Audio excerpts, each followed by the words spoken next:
Happy anniversary দাদা বৌদি। তো হে বন্ধুরা, তোমরা কেমন আছো?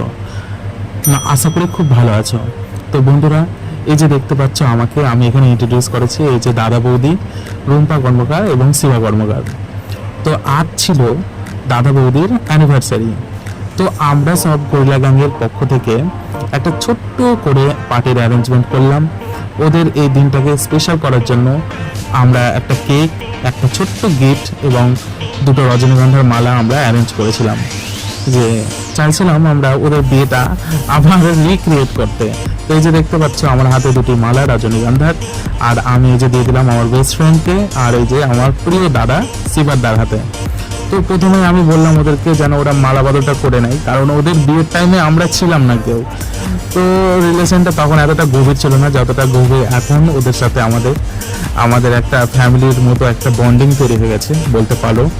মানে সব কিছু শেয়ার করা, ছোটোখাটো অনুষ্ঠান, সব কিছুর মধ্যে এঙ্গেজ হওয়া।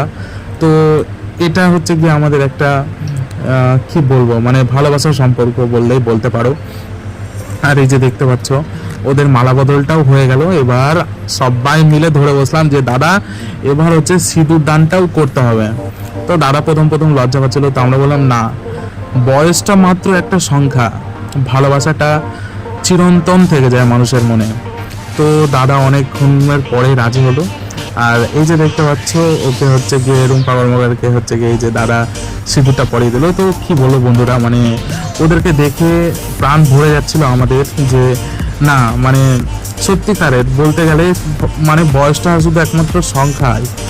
আর মানে কি বলবো। আর তারপরে হচ্ছে গিয়ে এই যে প্রপোজটাও করাতে বললাম যে প্রপোজটাও করো দাদা আমাদের সামনে। তো দাদাও করলো প্রপোজটা। তো আসলে টাকা পয়সা, অর্থ সম্পদ সব মানুষের হতে পারে, তবে মন দরকার।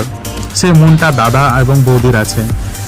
আর এই যে দেখতে পাচ্ছ ওদের প্রত্যেকটা ফ্যামিলি মেম্বারকে বললাম সবাই মিলে কেকটা কাটতে। এখানে ওই জন্য দাদা, বৌদি, আখি, গার্গি সবাই মিলে কেকটা কাটলো। আর এই যে দাদাকে খাইয়ে দিচ্ছে রুম্পা কর্মকার, মানে আমার বেস্ট ফ্রেন্ড। আর এই যে পুচকিকে খাইয়ে দিচ্ছে। ও তো কেক খেতে খুব ভালোবাসে, তাই হাতে করে নিয়ে নিল একদম পুরো কেকটাই।